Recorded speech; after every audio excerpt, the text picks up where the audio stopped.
again, James and Shane. We have the Super Bowl edition of our show. We'll get into picks here in a little bit. First and foremost, I want to start things off.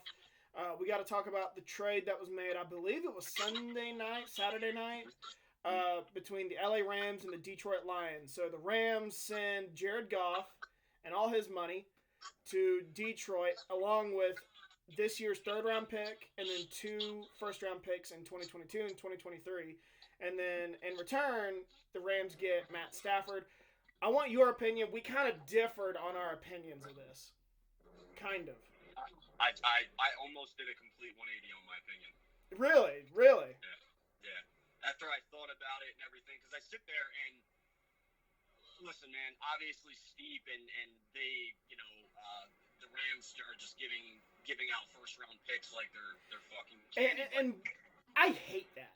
Like, in my opinion, I just want to say, I think you have to have some sort of mix. There are some people out there that are like, trade picks, they're worthless. I am not that guy. I do believe picks are valuable, and I'm not a fan of just trading away picks just for guys. Now, I will say, I don't have a problem if, like, this is one of the last pieces of the puzzle that you need to get you over the top. You know what I mean? And really, man, the thing that ended up changing my mind is how overrated, like, post 22 picks are in the first round. They're basically a crapshoot at that. No, I'm a huge proponent of, like, if you're drafting in the late first round, trading back, getting a 2-for-1, and just getting Very 2 second-round picks. And that's ultimately, I'm sitting there and I'm like, all right, they got rid of Jared Goff. They got in my opinion, he's going to be a Pro Bowler next year. I wouldn't be surprised if Matt Stafford went all pro with somebody that's actually and I was going to get into that. From his skill set. I mean, I can already see the bombs to Robert Woods next year from him already. Cam Akers looks good. They always have a decent offense. I mean, they have just high-end talent. Yes. Now, the problem with having just like a bunch of high-end talent is you usually don't have a lot of depth, and if you get a couple injuries, you can go from being like a 12-win team to like a 6-win team. I will say this with the Rams, though, their pass catchers is the one area where they have a lot of depth. I mean, they have 4 quality wide receiver pass catchers. I mean, they have 2 good tight ends. They have guys who can stretch the field and make plays. And basically, just the way I looked at it, it's like, listen, I see it as a win-win. I really do. But then at the same time, I look at it like that actually was a very smart decision on Sean McVay's part. Yes. I mean, they're going to be in Super Bowl contention next year if everybody stays healthy. I mean, they have somebody that can cover basically any receiver in the league. They have a guy who's going to get 15 sacks with his fucking eyes closed. Right. I mean, it's that. Like I still don't know about Super Bowl contention. Playoff team, yes. Can they play in the NFC Championship? Yes. I'm not sure they're a Super Bowl team. Shane, what you're forgetting is the NFC is absolute fucking. No, I know. Outside of the Packers, literally. Outside of the Packers. No, I got into it. The Bucs are good, but I don't think the Bucs are the best team in the NFC, even though they're in the Super Bowl. So, the way I look at it is, I'm telling you, we finally see what Seattle is. Yes. Even if they start to know again, like I know what they are. They're a good team. They're not going to win a Super Bowl unless they build a team around Russell. The Cardinals have probably one of the worst head coaches in the NFL, and the Niners are going to be pretty fucking good. Niners are a quarterback away. Like I got into this with my friend. And I said we disagreed, and he said, "I think the NFC's loaded." And I said, "I disagree. I think it's a 2-team race for the foreseeable future with Green Bay and Tampa Bay."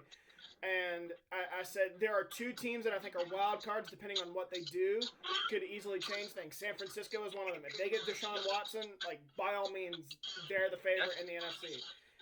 And then I said if Seattle can put it together for the first time in a while, draft well, and maybe sign some free agents, they could be pretty good too. But they're entering that Green Bay stretch during McCarthy where, like, I think this is what they are. They're a divisional round team. Such a good analogy, dude. Yeah. that's what I'm I think they've kind of hit I think Seattle has hit its peak right now. I really do. Like Packers 2011 to like 2016. That's where I see it right now. I mean, it's all world quarterback play, but like at the end of the day, dude, yeah, quarterback's the most important, but like you still gotta have a team, dude. It's not basketball. Yeah. It's not like you can just put LeBron on your team and go right to the Super Bowl or the championship. Like we were saying with the Rams and the Lions, I credit Sean McVay. I feel like there are some people out there that think he gets too much credit. I disagree. He has done a lot with this Rams offense. This was a Rams team that was totally inept on the offensive side of the ball before he took over. They had the pieces, and then he took them to be a good offense, for 2 years, and in the last 2 years, teams have figured out, how to defend Jared Goff. I think his shortcomings have really surfaced. That's what has held them back. And I think he finally just said, you know what, I'm not getting nowhere with Jared Goff. Really, I think since that Super Bowl, when he was awful. And Brady wasn't really any good in that game either, but Goff wasn't any good either. I mean, they should have won that game. But I'm going to sit here and say, and this is the last thing I have to say about it, I think it was a win-win. I actually respect the Rams for what they did and Sean McVay and Les Snead.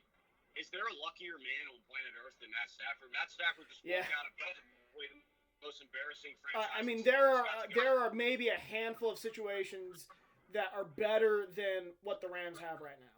I mean, dude, you're going with a great offensive mind. Yes. In Los Angeles. Yes. With, in Los Angeles, that's all I really need. What makes me even happier is that I thought there was going to be a push for Dallas to get Matt Stafford, and I did not want that to happen.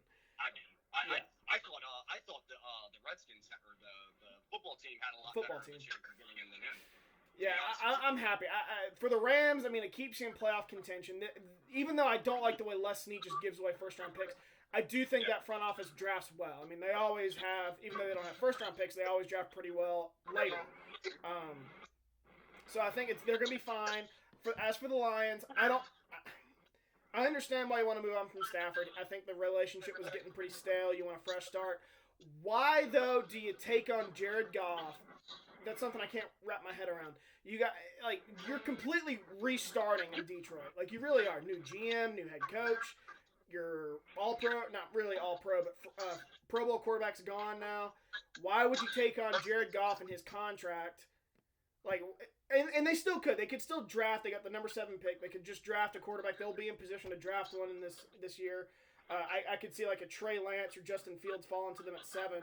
And then if they do, I would feel better about that. Put Goff out there first, see what he can do. Then you can roll with the rookie. So I guess it's not totally stupid, but I'm just not a big Jared Goff fan. I wouldn't want to take on his contract. I'm not either. I definitely think he's regressed quite a bit. And I get where you're coming from with the contract, but I think, like you said, they're rebuilding. They don't expect to be good. They're not going to have a shitload of money on the books or anything. I don't think that salary really matters to them right now. I think they're going to try not to be which I disagree with. I just say suck as much as you can and get good. And that's what I told my friends. My friends were like, "This is such a great move. He's a placeholder until they can get the guy." I was like, "Well, first of all, I was like, there's no guarantee you'll ever get a guy." So that's number one. Number two, even though we shit on Jared Goff, I can give him some respect and say he's bad. He's not bad enough to where you can just tank. I was like, and that's why I respect so much what Miami did. They were just like, you know what? We're going to suck for a year, and whatever happens, happens. We're going to try to get as high of a pick as we can. Now, Brian Flores interfered with that, or else they would have probably gotten the number 1 overall pick. Or the Jets, for instance, this year is a better example probably. Or the Jags, but I would have way more respect for a team that just goes out there and sucks. We're gonna totally strip this thing down. The Lions did not do that. Yeah. And listen, I mean, maybe Dan Campbell's just listen. I forget who the new GM is there. I think it's a dude. They hired someone from the Rams, so this makes a lot of sense. Oh, and I think they're just I think Dan Campbell doesn't want to be embarrassed this first couple of years, man. I think he's all right, I want to at least try to compete here. And I will say that, yeah. He's not, listen, look at Dan Campbell and tell me if you think he's going to, we're just going to suck dick for a couple of years. I don't care. No, he's got, I don't think a lot of coaches do, but he's very outspoken, and I think he's got a personality to him just from the get-go. I can tell he's getting very Belichickian, where he's like, we're not going to just suck. If he really wanted to, Belichick could have just tanked and tried to get a quarterback, and he was like, no, we're going to win. And it would have been a better idea, but dude, these guys are not built like that, man. Yeah, exactly. Brian Flores, like I said, prime example of that. Miami was trying to get the number 1 overall pick, and Brian Flores interfered and was like, no, we're going to win. So I don't know how it's going to pan out. I do believe, like you said, I do believe this should rejuvenate Matt Stafford, who has had to deal with some bad teams in Detroit. Really hasn't had the best talent around him, really since Calvin Johnson left. And I would disagree there. I actually think he's had some pretty talented skill players around him. I mean, your obvious Calvin Johnsons, but even like Kenny Galladay, Marvin Lewis, Golden Tate. He has good running backs in Kerryon Johnson and DeAndre Swift. I mean, he's had players, but it's just, dude, they've never been. I don't know if it's. I guess it's a head coach front office, but they've never been able to piece it together. Exactly. You can't overcome Detroit, dude. He's not a Peyton Manning or a Tom Brady where it's like he's very good. I think Matt Stafford has a top 5 arm. He's probably a top 10 quarterback. I've argued since last year, or even before, that he's in the top half. I mean, I put him in the 12 to 14, like 11 to 14, 15 range. I mean, dude, I think that context matters. I mean, I think if you're just looking at, listen, if we played in a vacuum and everybody played on the exact same offense, I have a hard time believing there's like 7 or 8 quarterbacks that would do better than Matt Stafford. I'll say this. Are you more terrified of Dak Prescott or Matt Stafford?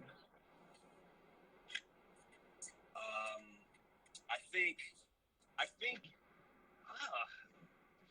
Matt Stafford is undoubtedly more talented as far as an arm goes, but I don't know, man. I think people want to play with Dak. His players want to play with him very. No, I know. I meant for the opposing team, like. I'm afraid of Matt Stafford. Yeah, that's the way I was too. Because at the end of the day, Dak can run, and that's always scary. But you're gonna get beat by the guy who can throw a fucking dime 40 yards down the field on a rope, and that's. I know, and I see a lot. I've seen a lot of Green Bay fans like laugh at Detroit, or laugh at the fact he's leaving or something, and act like it's not a big deal. To me, it is for Green Bay because this was probably the second best quarterback in that division. And the last couple of years, he had torched Green Bay. Like, I hated playing Detroit. They were just a pesky bunch the last few years. Now he's gone, and so now it's a whole new regime, and who knows what's going to happen. Maybe they have our number again, but doesn't look like it right now. So, as a Green Bay fan, I'm very happy that Matt Stafford's out. He was just a thorn in the side is a good way to describe him, because it's like you play for a team that's not good, but like he plays well. They hang around with Green Bay, and I'm just like just stop being so annoying. He's a good player, dude. I think he's one of those players that you're always going to sit there and wonder, like, dude, what if he went to the fucking Saints, or what if he went to just what if he went somewhere where it's just not the most. I mean, I've said this for like the past 5 years, even when the Browns were literally going undefeated, winning one. The Detroit is the most embarrassing franchise in the NFL. I don't even think it's that close. I don't. Dude, Detroit hasn't won a playoff game in 30 years. They're not even relevant. At least the Browns were. I think right now probably Chicago. Cleveland has now at least made the playoffs and got its first playoff win in a while. So yeah, right now it's definitely Detroit. I think you could argue that. I'm not even sure Detroit has won an NFL championship. I know not a Super Bowl, but even prior to that, the NFL championship. Have they? In like 1952 or some bullshit they did. Like, Cleveland was good at least. Even in like the 60s, 70s, 80s, and a little bit of the 90s, they were good.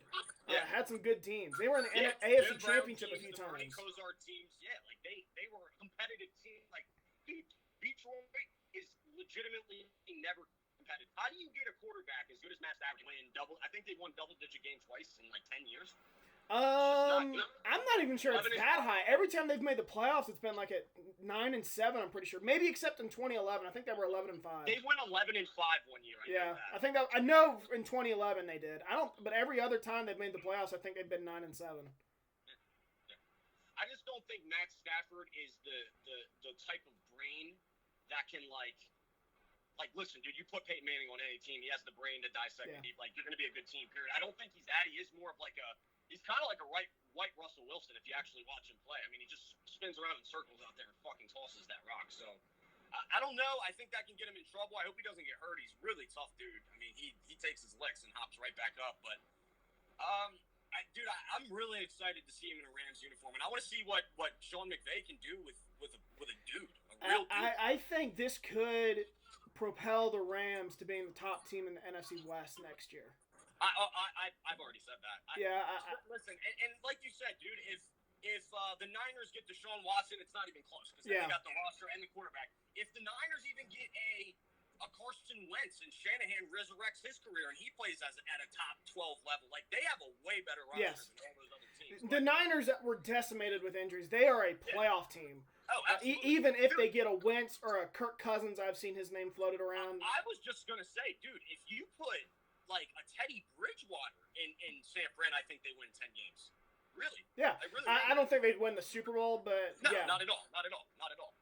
Now, Deshaun Watson, I mean, that puts them at number one team in the NFC, I think. Yeah, I mean, I think they're going to be the Chiefs of the NFC if that happens. So, another news this week, big news, EA Sports announces that NCAA Football is coming back. I'm in a state of euphoria. It's been a long 8 years without the NCAA Football video game. And I like Madden. I've seen a lot of people shit on Madden. I enjoy it, but it's not the same. It's not the same. It's not the same. Just like the whole, like, franchise mode doesn't compare to, like, playing a full season, trying to get up to number one. It's just not the same. Don't get me wrong, I can get into franchise mode. Like, I remember having a franchise with Cleveland where I love that. I stripped it down. Like, I do it with every team. I strip it down. I get, like, 20 picks and, draft my quarterback and then, build this team up. I remember I had one with Cleveland where I went, like, 10 years and won 4 Super Bowls or something. I mean, it was insane. I love doing it, but it's better in college. It's just fun.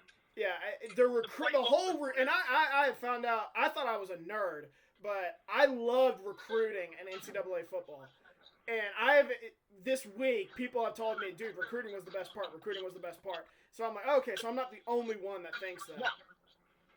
It's a football game, but it has such a different, unique perspective that the NFL just doesn't have. I mean, it just doesn't. You said recruiting, I think it's a whole lot more satisfying to recruit that 5-star prospect when you're recruiting against Alabama and LSU instead of being at the draft and, that guy I wanted's on the board.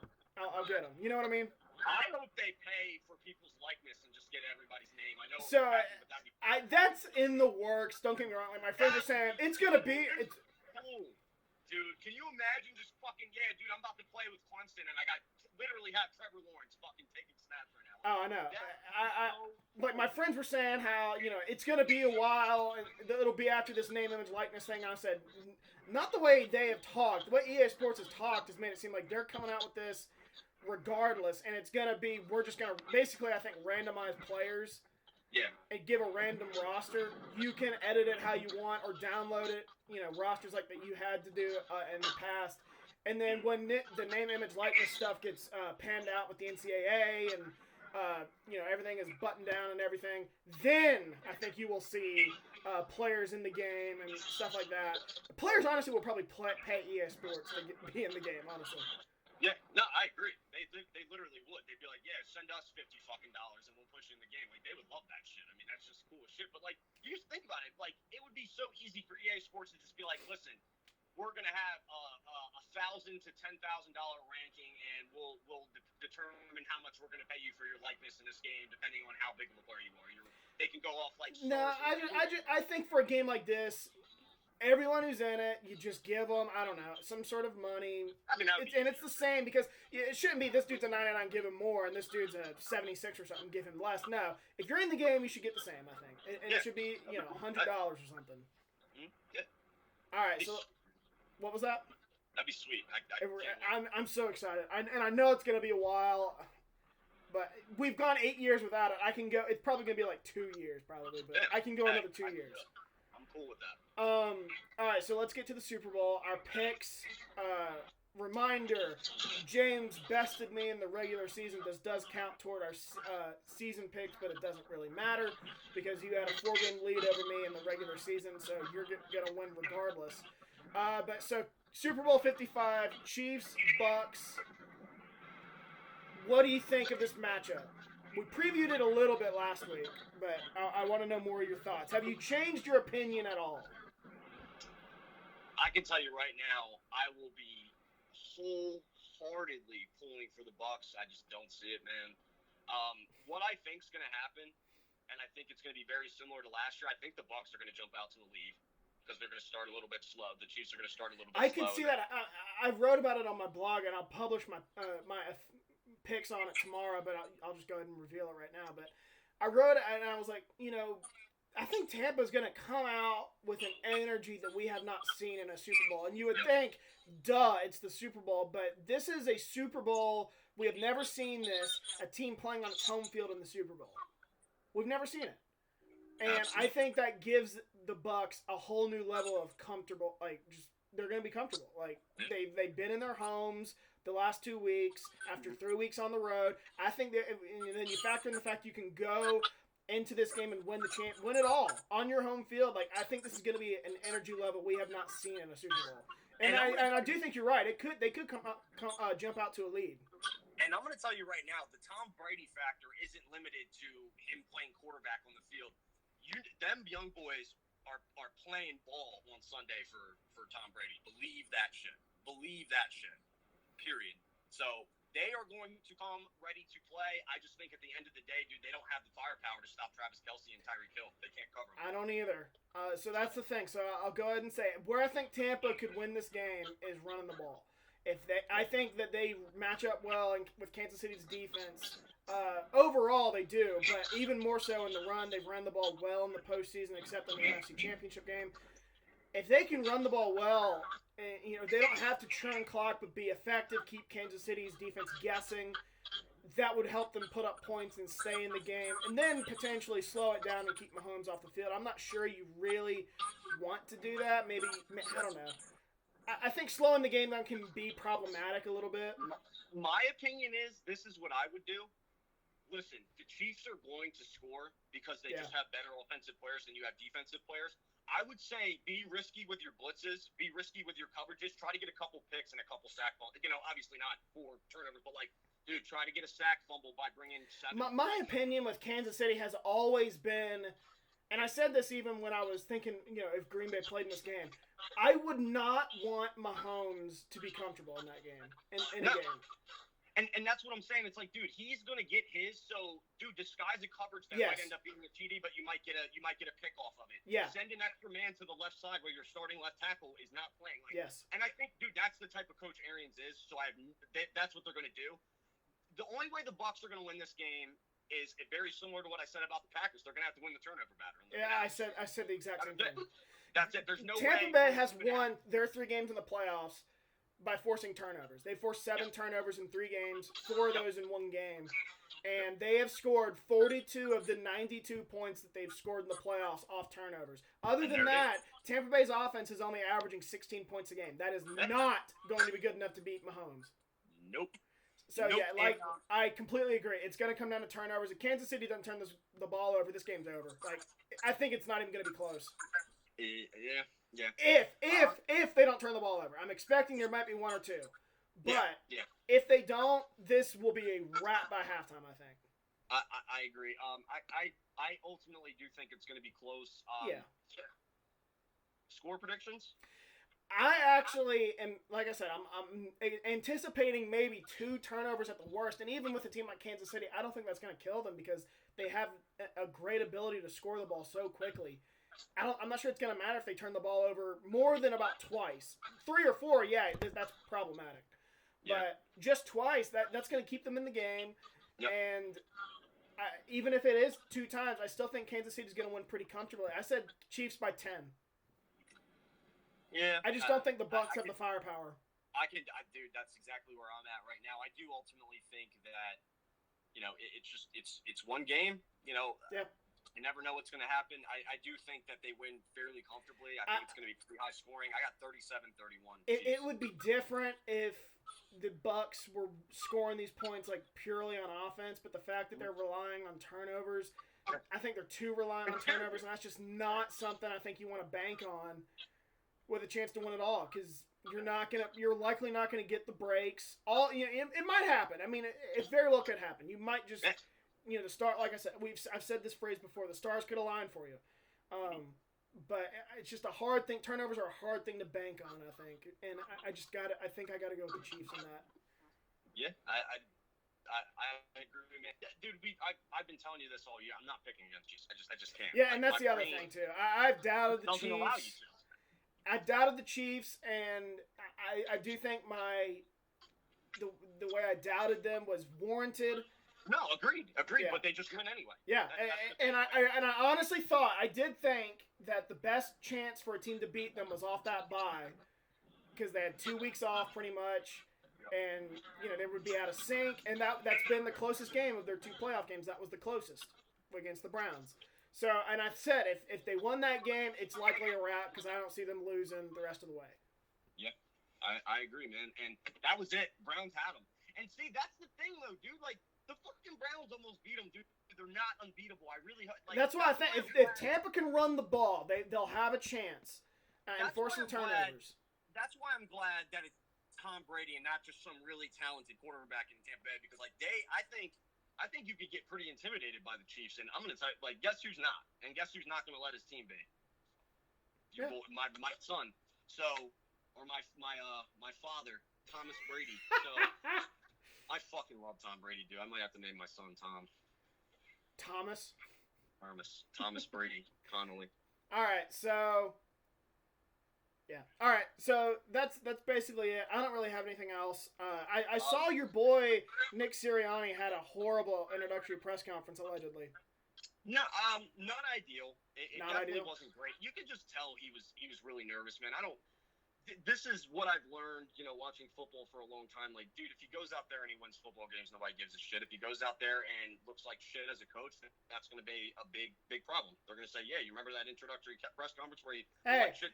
I thought the same thing when I saw Matt LaFleur's press conference. He looked scared. He looked wide-eyed. I was like, this is the dude we want leading Green Bay, and I have never been more wrong. Yeah, dude, football guys are not always media guys, and listen, maybe I'm being a little more optimistic than I should, but like it wasn't as big of a deal to me as other people made it out. Dude, Philly fucking like Twitter, Philly media, dude, they just and I'll say this with LaFleur. I mean, and it's the case with a lot of coaches, I'm sure, but some coaches just have the same, and people in general have the same personality all the time in whatever circumstance. If you watch Matt LaFleur's press conferences compared to him on the field, he's a totally different guy. I remember, just that introductory press conference, and then I remember that playoff game against the Rams when Rodgers ran in that touchdown. He was mic'd up and he yelled out, "Can I get a belt, please?" And just fired up, and I was like, he's totally different. He's a totally different guy when the cameras are on compared to when he's on the sideline. And the videos I've seen of Sirianni coaching, like that's what I get to. Yeah. I mean, his players love. I mean, dude, Darius Leonard was like literally replying to Philly's media people being like, dude, shut the fuck up. He's an awesome coach. He's great. He was amazing for us. Look, if Frank Reich likes him, like, that's one of those guys, if he likes him, I'm going to trust him. No, exactly. And the last thing I want to touch on is Carson. Do you think Carson Wentz is getting traded or not? When they hired Sirianni and going by that press conference, I would have guessed no, but right now there's rumblings that there might be. Dude, it's not for what. Like, I was saying that the whole time. Dude, Sirianni's in a fucking, like, quarterback whisperer. Like, I don't understand where all this came from. Oh, they're hiring Sirianni for Wentz. Based on what? What is that based on? The fact that he came from Frank Reich? Like, who gives a fuck? Like, what does that mean? Frank Reich. That's what I thought, and yeah, the Frank Reich connection. And then, I think he had a comment in his press conference where he said, Carson Wentz is our guy, maybe something like that. No, he didn't. I know he did, but it was something along those lines. Maybe it was like, I believe in Carson Wentz or something. I don't know. And I did think. Right now, but Dan Campbell also said Matt Stafford is a stud, and then the organization still traded him. So. Well, and I have people telling me that Wentz isn't worth the first, and I get that, dude. He played so bad last year. I would agree with you right now. He's not. You could get at least probably a third, maybe a second. Dude, you have to look at what things cost. So look at the Colts. The Colts have a window right now. They don't have a quarterback on the roster. Jacoby Brissett is gone. Phillip Rivers retired. So are you going to sit there Colts, and go, I think that their best chance to land a quarterback was probably Stafford, and that's out the door now. Exactly. So listen, are you going to go, all right, so we got to jump up into the top probably 7. So I'm going to have to trade my next year's first, and probably a couple more picks to get Trey Lance? Or are you going to take a dude who was literally an MVP candidate under fucking Reich for your 26th or whatever pick it is? It's like, in my opinion, based on what the market looks like for quarterbacks right now, it seems like a no-brainer to me. They already have a great roster. They're a great drafting team later in the rounds. Dude, what's the difference between... Yeah, Chris Ballard drafts so well. I mean... Exactly. So, listen, man, we'll see. I fucking hope they trade him so bad, man. We just need some really good players. I want Wentz to get the fuck out of here. I'm actually, to the point where I don't like him anymore. I really don't. I'll never not like him, but as in believing in him as a quarterback, I think that ship has sailed for me. You can't not say anything for this long, dude. He hasn't said a word, dude. You're a fucking quarterback. Dude, I don't even care if you come out and you're like, yeah, dude, unfortunately, I want to leave. Say something. But, all right, bro, my girl's calling me. I got to go. All right. See ya. Later. Later, bro.